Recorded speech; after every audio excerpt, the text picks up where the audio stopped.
నమస్తే. Welcome to VSB Telugu audio novels or కథలు. కథా శీర్షిక నీదే నా హృదయం. రచన కె రామలక్ష్మి గారు. చదువుతున్నది ధనలక్ష్మి. ఇక కథలోకి వెళితే, చక్కని చిన్న ఇంట్లో చిన్న వంటగది మధ్యలో అగ్నిగోళంలా కోపంతో మండిపడిపోతూ నిలిచింది పార్వతి. అప్పుడే వర్షంలో తడుసుకుంటూ బయట నుంచి వచ్చిందేమో. ముంగురులన్నీ ముఖానికి అంటుకుపోయాయి. చీర తడిసి ముద్దయింది. కాలు తీసి కాలు పెట్ట వీలు లేనంతగా అతుక్కుపోయింది వంటికి.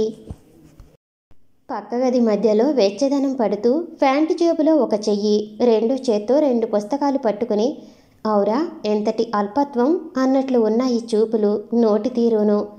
ఆ చేతిలో ఉన్న 2 పుస్తకాలు పార్వతి కష్టపడి బజారుకు వెళ్ళినప్పుడు కొని తెచ్చింది. వెళ్ళక వెళ్ళినట్టే వర్షం ముంచుకు వచ్చింది. అప్పుడే కొన్న ఆ పుస్తకాలు తడవకుండా చూసేసరికి తాతలు దిగి వచ్చారు. ఇంకా బట్టలైనా మార్చుకోలేదు. ఇంతట్లోకే కొంపలంటుకున్నట్లు ఆ పుస్తకాలు, ఆ ఫోజు. ఏం మగవాళ్ళు! అయితే ఏమిటి? నేను చదువుదామని నేను కొనుక్కున్న పుస్తకాలు నీకు నచ్చలేదు? అంత తడిలోనూ వేడిగా విసిరింది మాటలు.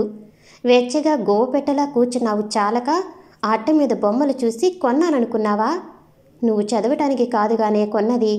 చీర కుచ్చెళ్ళు పిండుకుంటూ అరవాలన్న కుతూహలాన్ని కాస్త గట్టిగా అణిచిపెట్టుకుంది. చచ్చా, ఏం మగవాళ్ళు, ఏం సభ్యత!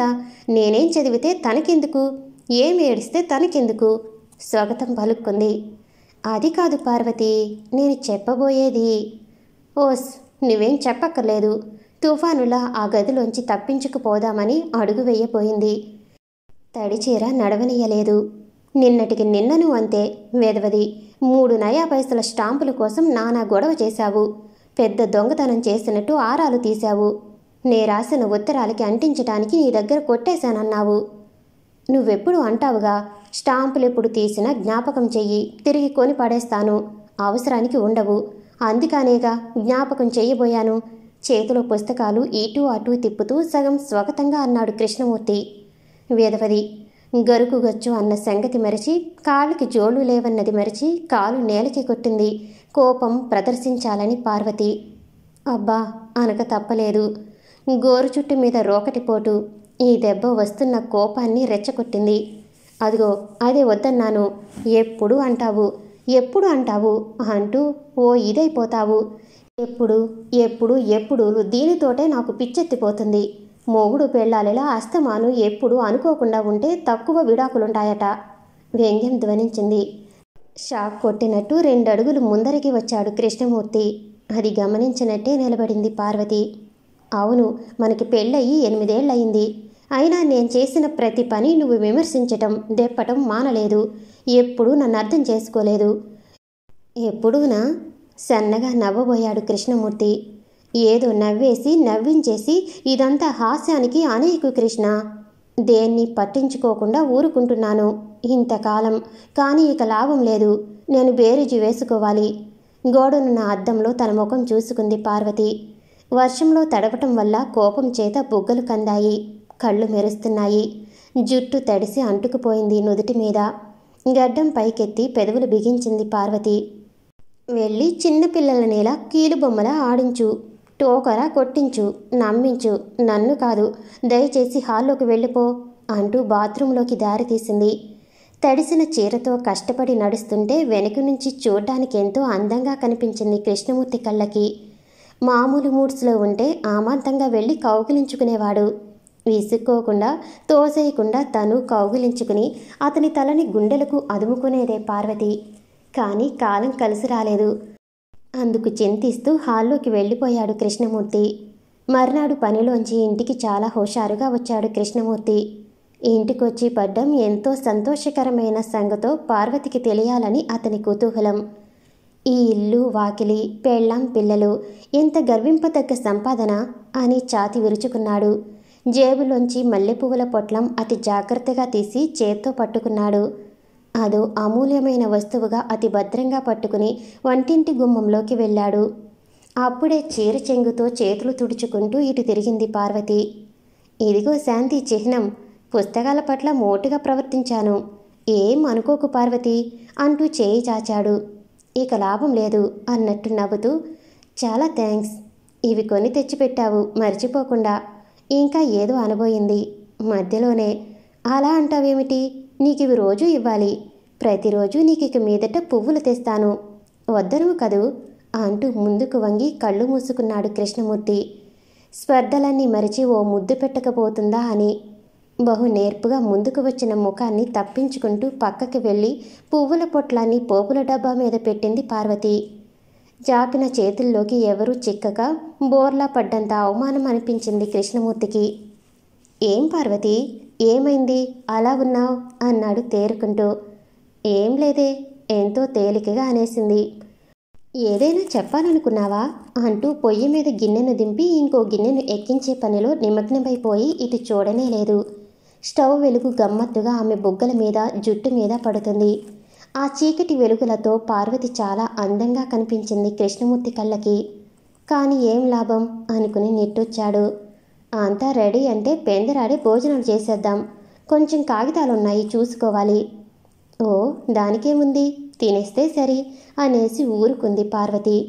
ఈరోజు అన్ని రోజుల్లాగా కాదు, ఏదో ఉంది అనుకుని మాట్లాడక ఊరుకున్నాడు. ఈ ఆడవారి మనసులలో జరిగే విషయాలను ఎలాగా గుర్తించడమో ప్రయత్నించాలి. అసలు అవి ఎలా పనిచేస్తాయి? ఆ బుర్రలో ఏం పెడతాడో కదా భగవంతుడు అనుకున్నాడు. పాపం ఆ తప్పు ఆ బుర్రదే. తెగ పని చేసేసి అలసిపోయింది వెర్రి పిల్ల అనుకుని జాలిపడ్డాడు. అంత నిశ్శబ్దంతో భోజనాలెప్పుడూ జరగలేదు. వాతావరణం గంభీరంగా ఉంది. ఎందుకొచ్చిన గొడవ, ఇది ఎలాగో తేలకపోతుందా అని వెళ్ళి హాల్లో కూర్చున్నాడు. పార్వతి పని ముగించుకుని హాల్లోకి వచ్చింది. ఓ పత్రిక పట్టుకుని కూర్చుంది. నిశ్చింతగా కాగితాలు చూసుకుందామనుకున్న కృష్ణమూర్తికి పనే సాగటం లేదు. కాగితాలు పక్కకి నెట్టి పార్వతి కుర్చీ దగ్గర కూర్చున్నాడు. ఎలా ప్రారంభించాలో తెలియటం లేదు. కానీ ఈ స్తబ్దత మటుకు భరించలేడు. మల్లెపూలు తెచ్చి మళ్ళీ అంతా మామూలు అనాలని నా మనసు చెప్పాను కదూ పార్వతి. ఎందుకింత కోపం? నీ పుస్తకాలను విమర్శించాను. నిజంగా సారీ చెప్పాను కదా. ఆ స్టాంపుల సంగతి కూడా మర్చిపోదామన్నాను. అయినా కూడా అంతా సవ్యంగా లేదు. నా మెడ చుట్టూ నీ చేతులు వేసి కౌగిలించుకుంటే గొడవే లేదుగా. కానీ నువ్వలా చేయలేదేం పార్వతి? ఎంత జాలిగా దారి తప్పిన మేకపిల్లలా ఉన్నాడు. మనస్సు వెన్నెలా కరిగిపోయింది పార్వతికి. అమాంతం అతన్ని గుండెలు కదుముకోవాలన్న కోరిక మెరుపులా పెరిగింది. కానీ తమాయించింది, పౌరుషపడింది. పార్వతి సన్నగా నవ్వింది. మల్లెలకి థ్యాంక్ యూ చెప్పానుగా. నీ సుకుమారమైన ఫీలింగ్స్కి ఎప్పుడూ విలువ ఇచ్చాను. కానీ నా ఫీలింగ్స్ ఈ మల్లెలతో, చీరలతో, నగలతో కొనుక్కోవాలని చూడటం అత్యాశ కదూ అడిగింది. అలా అనుకు ప్రియా. చిన్న చిన్న బహుమతులతో స్త్రీలు ప్రసన్నలవుతారంటాయి అన్ని పుస్తకాలు. నాకు నీ బహుమతులక్కర్లేదు. నా వ్యక్తిత్వం గుర్తించడం కావాలి. మహారాణిలా లేచి నిలబడింది పార్వతి. కృష్ణమూర్తి మొహం తేలేశాడు. అంత సింపుల్ బాంబు విసిరిందేమిటి అనుకున్నాడు. కన్నార్పకుండా చూస్తున్నాడు. అంతేకాదు శక్తులు కూడా తీసుకుని నీకు ఏమిటి కావాలన్నావు అని ప్రశ్నించాడు కూడా. నా వ్యక్తిత్వం, దాన్ని నిలుపుకునేందుకు ఇప్పుడైనా ప్రయత్నించాలి నేను. ఆ తరుణం కూడా చేయి జారిపోతే ఇక అది శాశ్వతంగా పోగొట్టుకుంటాను. నిన్న రాత్రి నే కొన్న పుస్తకాలను విమర్శించావు. ముష్టి స్టాంపుల కోసం బేరం సాగించావు. వాటి గురించి నిన్ను గురించి కూడా ఆలోచిస్తున్నాను కృష్ణ. పాపం గోవులాంటి వాడివిగా నిన్ను హృదయంలో పెట్టి పూజించే వ్యక్తి నీ దృష్టికి ఆనటం లేదా పార్వతి? ఎంతో ఇదిగా అడిగాడు. నా ఆలోచనకు అలాంటి రూపం తటస్థపడలేదు. నన్ను చిన్నచూపు చూసే నా చిన్నతనం గోచరించింది. నిన్ను సంతోషపెట్టాలని ఏం చేసినా దాన్ని వ్యంగ్యంగా తప్ప ఇంకోలా చూడలేని నా దృష్టి దోషం నన్ను కొంగతీస్తుంది. నీకు నీ ఆలోచనే తప్ప ఎదుటివారి గొడవే అక్కర్లేదు. నన్ను, నా ఉనికిని you are taking for granted. తెలుసా ఆ మాట తెలుగులో ఎలాగ చెప్పటం అంది పార్వతి. అంత మాట పడిపోయిన పరిస్థితుల్లోనూ నవ్వు వచ్చింది కృష్ణమూర్తికి. ఒట్టి పెళ్ళంగా కూర్చి బల్లలాగా రోజు భోజనంలాగా అలవాటు పడిపోయానంటావు అంతేనా? ఆహా, అక్షరాలా? పార్వతి, అది నిజం కాదు. కాదని నీకు తెలుసును. ఆవేశంతో ఉక్కిరిబిక్కిరి అయిపోయాడు కృష్ణమూర్తి. ఈ విషయ పరిస్థితిని ఎలాగైనా తేలికగా కొట్టిపారేయాలని అనుకున్నాడు. చిన్నగా సన్నగా వేళకోళం చేస్తాను, అంతేగాని లోకువ ఎలా చేస్తాను నిన్ను? చెప్పు పార్వతి. అది జోకు కాదు, హేళన, వ్యంగ్యం. చాలా సాఫీగా చెప్పింది పార్వతి. అలాంటప్పుడు నేనేం ఆలోచిస్తానో కూడా నీకు తెలుసు. అయినా జోకి ఎంజాయ్ చేయటానికి ఇద్దరూ కావాలి కదూ. 2 అడుగులు వేసి గోడనున్న అద్దం ముందు నిలిచింది పార్వతి. సన్నగా పొడుగ్గా ఉన్న కుడి చేతి చిటికెన వేలితో కనుపాప సరిచేసుకుంది. హఠాత్తుగా కృష్ణమూర్తి వైపు తిరిగి దగ్గరగా వచ్చింది. నువ్వు అస్తమాను అంటూ ఉంటావు, నా చిన్న చిన్న అర్థం లేని భయాలతో కోపాలతో కలిసి బ్రతకటం కష్టమని. కానీ పాపం నువ్వు మటుకు దేవుని వంకలేని సృష్టివా? నాకు అనిపిస్తుంది అసలు నీలాంటి వాడితో జీవితం పంచుకునే శక్తి నాకెలా వచ్చిందా అని. పార్వతి, అలా అనుకు, గట్టిగానే అరిచాడు కృష్ణమూర్తి. అయితే పార్వతికి అక్కడితో ఊరుకోవటం ఇష్టం లేదు. ఇంత బాగా తను చెప్పదలుచుకున్నది చెప్పే అవకాశం మళ్ళీ రాకపోవచ్చు. కృష్ణమూర్తికి చచ్చే కోపం పెంచుతుంది. చూపుడు వేలును కబడ్దారు అన్నట్టు పట్టి, ఏదో రోజు పొద్దుట నీ పక్కలో కనబడను. ఉదయం పేపర్లో చూస్తావు, ఓ పిచ్చి దేవతో చెరువులోనో నూతిలోనో పడిందని, తెలిసిందా అంటూ గంభీరంగా పడగదికేసి నడిచింది. గుమ్మంలో ఆగి వెనక్కి తిరిగి, అదెవరో నీకు సులభంగానే గుర్తు తెలుస్తుందిలే అంటూ లోపలికి వెళ్ళిపోయింది. ఈ పిడుగుపాటుతో జేరబడిపోయాడు కృష్ణమూర్తి. పడక గదిలో అలికిడి సన్నపడిందాకా అలాగే కూర్చుని ఆలోచించాడు. అంతు చిక్కలేదు. నల్లని ఉంగరాల జుట్టు 2 చేతులా పీక్కున్నాడు. నిస్పృహలోనే లేచి గడియారానికి కీ ఇచ్చాడు. నే పొరబడ్డాను. ఆ చిన్ని బుర్రలో పుట్టలేదు ఈ కోప కారణాలు. నేనేదైనా తప్పు చేశానేమో అంటూ ఇంకో దారిన ఆలోచన సాగించాడు. అలాగే నిద్రపోయాడు కృష్ణమూర్తి. తెల్లవారి ఏం జరగనట్టే లేచింది పార్వతి. చక్కగా కాఫీ టిఫిను అందించింది. ఆఫీసు బట్టలు తీసిపెట్టింది. వెళ్ళబోయే ముందు రెండోసారి కాఫీ అందిస్తుంటే ఇక ఉండలేకపోయాడు కృష్ణమూర్తి. నువ్వెంత అందంగా ఉన్నావీ పూట, నన్ను కొంచెం ప్రేమిస్తావా పార్వతి? జాలిగా అడిగాడు. దీనంగా ఉన్న అతని ముఖం పరిశీలించి చూసింది పార్వతి. రాత్రి నాకు భయంకరమైన కల వచ్చింది. దానిలో నువ్వున్నావు. కసాయివాడి కత్తి చేత్తో పట్టుకుని నన్ను తరుముకు వస్తున్నావు. అప్పుడు ఇలా సన్నగా నవ్వుతూ జాలిగానే ఉంది సుమా నీ ముఖం. ఇక ఆ తర్వాత ఆఫీసులో పని ఎలా సాగుతుంది? ఎలాగో కాలం గడిపాడు కృష్ణమూర్తి. మనసులో లేదు. అంతా పార్వతిదే తప్పు. అయినా ఇదే మాడవాళ్ళు వేళకోళం చేస్తే ఉడుక్కుంటారు, సీరియస్గా మాట్లాడితే కోపగించుకుంటారు. ఇంటికి వస్తూ పేపర్లలో పజిల్ పూర్తి చేశాడు. అర్థం కానిది అంటే ఆడది పార్వతి అని కసి కొద్దీ నొక్కి రాశాడు కూడా. ఇంట్లో అడుగు పెట్టగానే తన కళ్ళపడ్డ దృశ్యాన్ని తానే నమ్మలేకపోయాడు. గాలిలో కదలాడుతున్న మేఘంలాగా నిలిచి సన్నగా మెరుపులా చిరునవ్వు నవ్వుతుంది పార్వతి. త్వరగా బట్టలు మార్చుకురా, మిరపకాయ బజ్జీలు వేశాను అంటూ వంటింట్లోకి నడిచింది. ఆమె వెనకనే వంటింట్లోకి వస్తూ, ఏమిటోయ్ కథ అడ్డం తిరిగిందా? ఈ విందంతా దేనికి అడగకూడదనుకుంటూనే అడిగాడు.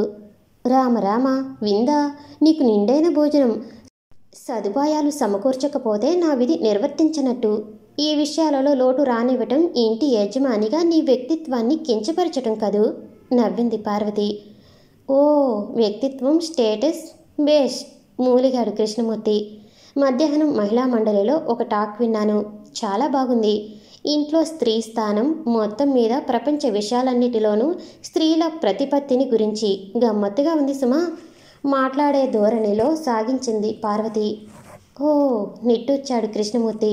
అవన్నీ చాలా ప్రమాదమైన విషయాలే. వినట్టు వినాలి వాటిని, వంట పట్టించుకోకూడదు అన్నాడు. నాకు చాలా నచ్చింది. ఆ కార్యక్రమం మొత్తం మీద మగాడి గొంతుగా వినిపించిందా? లేదు, ముక్తసరిగా సమాధానం చెప్పింది. చూసావా, మరి నే చెప్పలే, అంతా ఆడగోలా. అదిగో అదే వద్దన్నాను, నువ్వు ఒక్క ముక్క వినలేదు. విలువనంతా స్టఫ్ అంటూ ఊది పారేస్తున్నావు. కృష్ణమూర్తి వాతావరణం మార్పు గ్రహించాడు. తను తప్పుదోరని తొక్కానని గ్రహించాడు. సారీ పార్వతి, అలా నేననటం తప్పనుకో. నువ్వు తప్పు ఒప్పుకోవటం సంతోషంగా ఉంది కృష్ణ. పెరటి తలుపులు జారవేసి వస్తాను, కొంచెం డిస్కస్ చేద్దాం అంటూ లోపలికి వెళ్ళింది. వెళుతూ, నేను చాలా సీరియస్గా చెప్తున్నాను. వ్యక్తిత్వం కావాలని అనుకోవటంలో తప్పులేదుగా. దానికోసం కావలిస్తే దీర్ఘకాలం పోరాటం సాగిస్తాను కూడా. తన వ్యక్తిత్వం దిగజారుతుందని తోచినప్పుడు మగవాడేం చేస్తాడు? శుభ్రంగా క్రాఫ్ చేయించుకుంటాడు, మంచి సూట్లు కడతాడు, అద్దంలా మెరిసేలాంటి బూట్లు తొడుగుతాడు, కొత్త ప్రేమ వేస్తాడు కళ్ళజోడికి. పల్చటి నీలం చీరలో దూది పింజల్లాంటి మేఘ సముదాయంలా ఉంది పార్వతి. చక్కగా తలంటిన జుట్టు గమ్మత్తుగా మెరుస్తుంది. కోపంతో బిగిసిన నుదుటి మీద ఆడుకుంటున్నాయి ముంగురులు. పెద్ద కళ్ళు కాటుకతో ఇంకా అందంగా కనిపిస్తున్నాయి. నిండైన పెదవులు ఎదుటివాడి నిగ్రహాన్ని పరీక్షకు పెడుతున్నాయి. వీటి ఫలితం కలిసి బ్రహ్మాండంగా ఉంది. స్త్రీ తన ఆయుధాలన్నీ సమీకరించి యుద్ధరంగానికి సంసిద్ధురాలైనట్టు ఈ ఆకర్షణలన్నీ కృష్ణమూర్తిని భయపెట్టాయి. ఇంత అందమైనదా తన భార్య అని తొలిసారిగా చూచుకున్నాడు. తిరిగి వచ్చిన పార్వతి అలవోకగా గడప కానుకుని నిలబడింది. రెండంగల్లో ఆమె ముందు వాలాడు కృష్ణమూర్తి. ఓయ్, ఈ దీనునిలా కాలిస్తే ఎలాగ చెప్పు, ఎంత బావున్నావు అంటూ ఆమె చేతులు తన చేతుల్లోకి తీసుకున్నాడు. చాలా సంతోషం. సరే గాని ఆ టాక్ విన్నాక కొన్ని సూచనలు నోట్ చేశాను, వింటావా? 1. ప్రోత్సాహం, అంతేకాని నిర్ణయం చేయకూడదు. 2. ఇద్దరు కలిసి నిర్ణయాలు చేయాలి. 3. ఊహలతో బాధ్యత నెట్టివేయకూడదు. 4. నా తెలివితేటలు గుర్తించాలి. 5. సమానత్వం గాని బానిసత్వం కాదు. నన్ను తక్కువగా చూడకూడదు. వింటున్నావా? అన్నీ విన్నాక మూర్ఛ వచ్చినంత పనైంది కృష్ణమూర్తికి. పార్వతి ఇంత తీక్షణంగా వాటిని గురించి సతమతమైపోతుందని తెలుసుకోలేదు. సరికదా, ఊహించను కూడా లేదు. అయితే వాటి విషయంలో ఏం చేయమంటావు అడిగాడు. ఆలోచించమంటున్నాను. నువ్వు బహు దుర్మార్గంగా ఉన్నావని కాదు నా ఉద్దేశం. మనం హాయిగా లేమని కాదు. కానీ ఇలాంటి విషయాలు తేల్చుకునే సమయం ప్రతి దంపతులకి ఎప్పుడో ఒకప్పుడు వస్తుంది. అప్పుడే ఆ పెళ్లి నిలిచేది. ఇదంతా వింటుంటే నేనేదో భూత ప్రేతాదుల వారసుణ్ణిలా తోస్తుంది నాకు. నిరాశతో నిండిన గొంతుతో అన్నాడు కృష్ణమూర్తి. నీ తల బద్దలు కొట్టినట్టు అలా నీరసపడిపోతావేం? అసలు అలా అనుకోనక్కర్లేదు. నా ఉద్దేశం నీకు తెలుసు. నేను ఇలా ప్రవర్తించడం కొత్తగా ఉంది నీకు. అలవాటు లేక మగాళ్ళెందుకు ఇలాంటి విషయాలను చర్చకే రానివ్వరో ఇప్పుడే అర్థమవుతుంది నాకు. అది కాదు పార్వతి, నేను అతని వాక్యం మధ్యలోనే కత్తిరించింది పార్వతి. నేనింకా మాట్లాడటం పూర్తి కాలోదై బావా. అలా కళ్ళు తాగిన కోతిలా గెంతుతావెందుకు?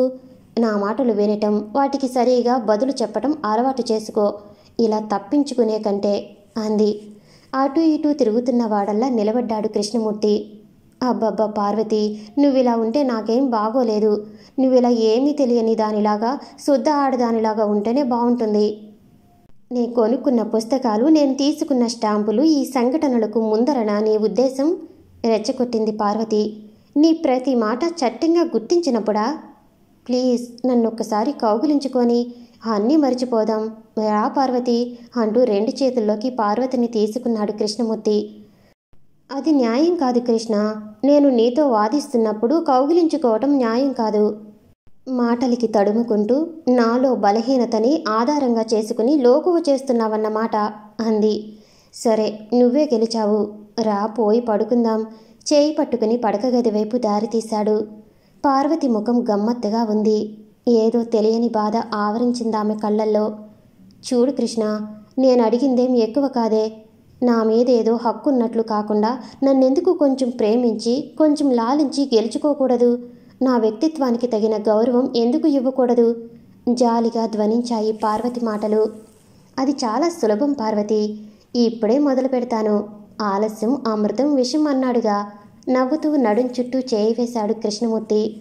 నువ్వన్నీ తేలిగ్గా తీసుకుంటావు, అక్కడే నాకొస్తుంది. ఇక మాట్లాడనీయకుండా తన కౌగిట బిగించాడు కృష్ణమూర్తి. నువ్వు దీన్ని అలా తేలికగా కొట్టిపారేస్తున్నావుగా. నీకేం తెలుసు నా బాధ? ఎంతో నేర్పుతో కాంక్షతో ముద్దు పెట్టుకున్నాడు పార్వతి ఎర్రని పెదవులని. ఓ, నువ్వంటే నాకెంత ప్రేమ. నువ్వు వట్టి జంతువు కృష్ణ సంతోషంలో తేలిపోతూ అంది పార్వతి. నువ్వేం తక్కువ దానివా? కాంక్షలన్నీ దాచుకుని కొసరించుకుంటావు, ఆవేశం తెప్పిస్తావు. ఓ క్షణం మాట్లాడలేదు పార్వతి, కృష్ణమూర్తి జుట్టులో వేలిపోనిచ్చి నిమురుతూ. అయితే మరి నా స్టేటస్ సంగతి? గోముగా అడిగింది. చూపుడు వేలుతో ముక్కు నొక్కేస్తూ అన్నాడు కృష్ణమూర్తి. నువ్వే గెలిచావు పార్వతి. నేను కొత్తగా ప్రేమ పాఠాలు నేరుస్తాను. స్నేహం, ప్రేమ, పెళ్ళి మొదలైన వాటి మీద పుస్తకాలు తెప్పించు. ఏం పార్వతి, ఈ మొద్దబ్బాయిని కొంచెం చదివించుకో. మనిద్దరికీ పని లేనప్పుడు రాజకీయాలు చర్చించుకుందాం. ఏమంటావ్? అతని కౌగిట సర్దుకుంది పార్వతి. చిచ్చి, నిజంగా ముద్దబ్బాయివే. కొంచెం కూడా రొమాంటిక్గా ఉండలేవు. వెధవ రాజకీయాలు, వాటి గొడవెందుకు? ఆమె విదిలిస్తున్న తలను తన 2 చేతులా పట్టుకున్నాడు కృష్ణమూర్తి. నుదుటి మీద ముక్కు చివర తేలికగా ముద్దు పెట్టుకున్నాడు. తలంటుకున్న జుట్టు చిందరవందరగా పడి కితకితలు పెడుతుంది. అయితే పార్వతి తిరిగి వచ్చేసినట్టేనా అడిగాడు. ఛీ పిచ్చి, ఎక్కడికెళ్ళిందేమిటి? కాఫీ గ్లాసుతో ప్రత్యక్షమైన పార్వతిని ఒక చేత్తో దగ్గరగా తీసుకుంటూ, బాగా నిద్రపోయావు కదూ రాత్రి అన్నాడు చిలిపిగా చూస్తూ. నాకు కల వచ్చింది. ఆనందంగా కళ్ళు మూసుకుని జ్ఞప్తికి తెచ్చుకుంది. ఆ కలలో ఏం జరిగిందో తెలుసా? నేను మహిళా మహాసభలో ఉపన్యాసం ఇస్తున్నాను. ఇంట్లో స్త్రీల ప్రతిపత్తి చట్టరీత్యా రక్షింపబడాలని తీర్మానించారు. అలవోకగా చూస్తూ ఆగింది పార్వతి. ఓ, అంతా కాలే కదా నిట్టూర్చాడు కృష్ణమూర్తి. తక్షణం నిటారుగా నిలబడింది పార్వతి. అంతే తోస్తుంది. మా మహిళా సభలో ఈ విషయం చర్చించి చూస్తాం. ఏదైనా కదిలించవచ్చేమో అంటూ కృష్ణమూర్తి తలనిమిరింది. హతోస్మి అనుకుని అందాక పార్వతిని దగ్గరికి తీసుకున్నాడు కృష్ణమూర్తి. పిరికి మగవాళ్ళు, ఎందుకు అంత భయం అంటూ అతని మెడ కింద పెదవుల నాంచింది పార్వతి. సమాప్తం. నేను వినిపించే ఆడియో కథలు, నవల్స్ మీకు నచ్చినట్లయితే మరిన్ని కథల కోసం షేర్ చేసి, లైక్ చేసి, సబ్స్క్రైబ్ చేసుకోండి. Thank you for watching.